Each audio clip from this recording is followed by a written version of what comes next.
Oh yes, here we are. We're back in a very good tarot. Okay, let's do some cards. So how we do this is we stick with three cards, and we work it out. It's all good because it's all very good tarot. All the cards are good. They all connect to good things, and I try to tell you about the good things, and even if they're bad, you can make sense of them if they're good. So let's do some very good tarot. This is a good card, the Magician. It's great. I like it a lot because it deals with skill. That's where I come from with this Magician card, because this is my tarot deck, and so I get to read it however I want to. Fool, cool. This is, whoa, okay. Let's just stop and take a second here. This is quite the draw of cards. In the tarot, you don't normally see sequence like this, at least. Seeing a sequence of cards, I always think is quite lucky, just because it doesn't really happen that often. So kind of tells you something, right? So Fool into the Magician. The Magician doesn't really go backwards. The Fool can kind of go in a lot of directions. That's the cool thing about it. But the Magician kind of is like the starting point, because the next rung on the ladder of the major archetypes is the High Priestess. So it's just whoa, cool, nice. So the Devil is also maybe not as good card, but I like to think of it still as a really good card in the tarot.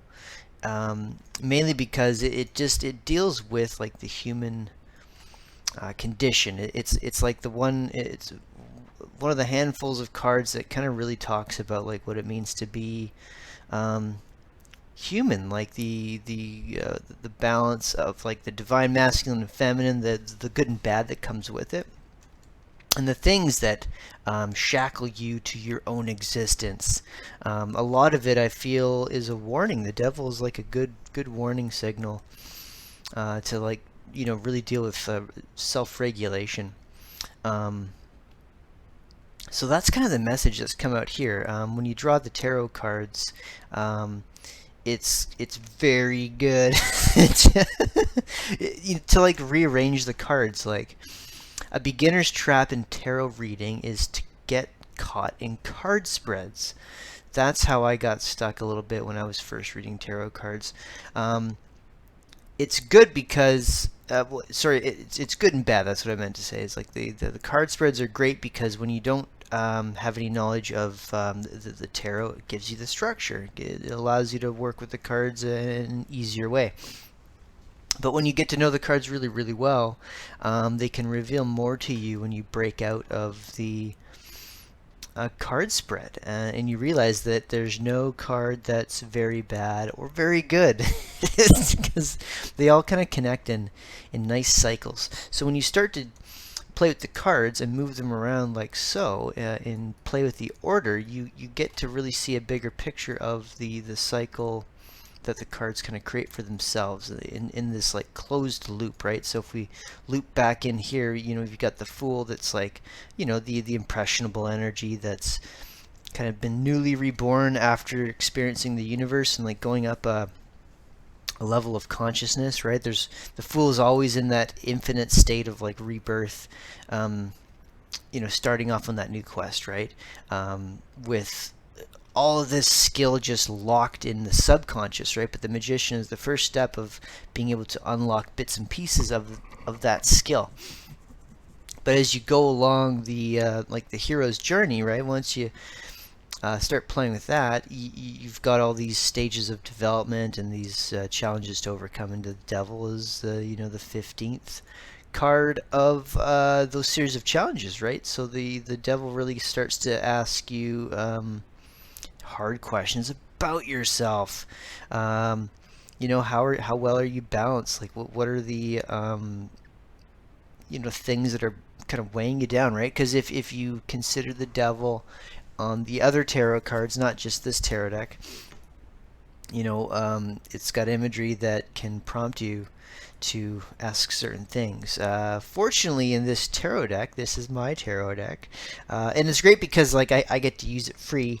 I don't have to deal with copyright stuff, right? It's my deck images, but because there's no images on these cards, you really have the ability to kind of talk and do anything you want with these cards, right? That's the neat thing about my tarot deck, is that it's fairly free of um, uh, imagery and getting stuck in that. So you can just make up whatever you want. Quite literally, you've got the symbols there on the cards to remind you of a few things. If you refer to the guide on my website, you can go get all that. Read some books about like the astrological symbols, the Hebrew letters, and use that as a little bit of a guide. But ultimately, the tarot deck, I think it's very good because you can just like have the meanings.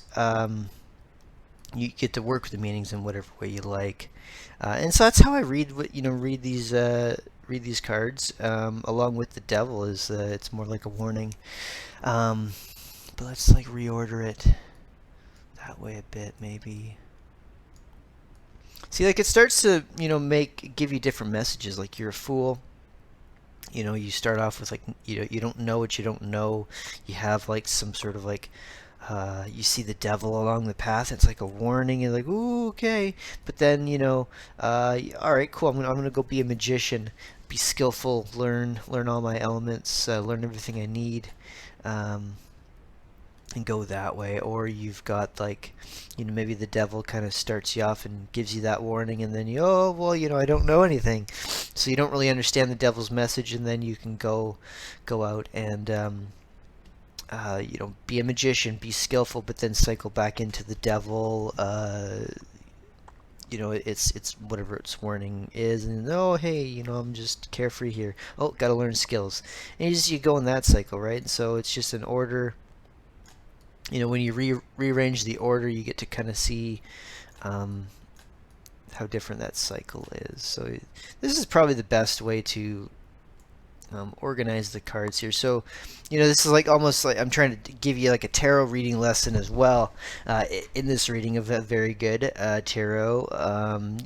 Something that I haven't done quite yet, but hey, it's my channel, right? I'm gonna evolve this the way I want to. But when you read your tarot cards, take them, draw out a whole bunch, but just like don't do a spread. Just take the cards and just kind of order them.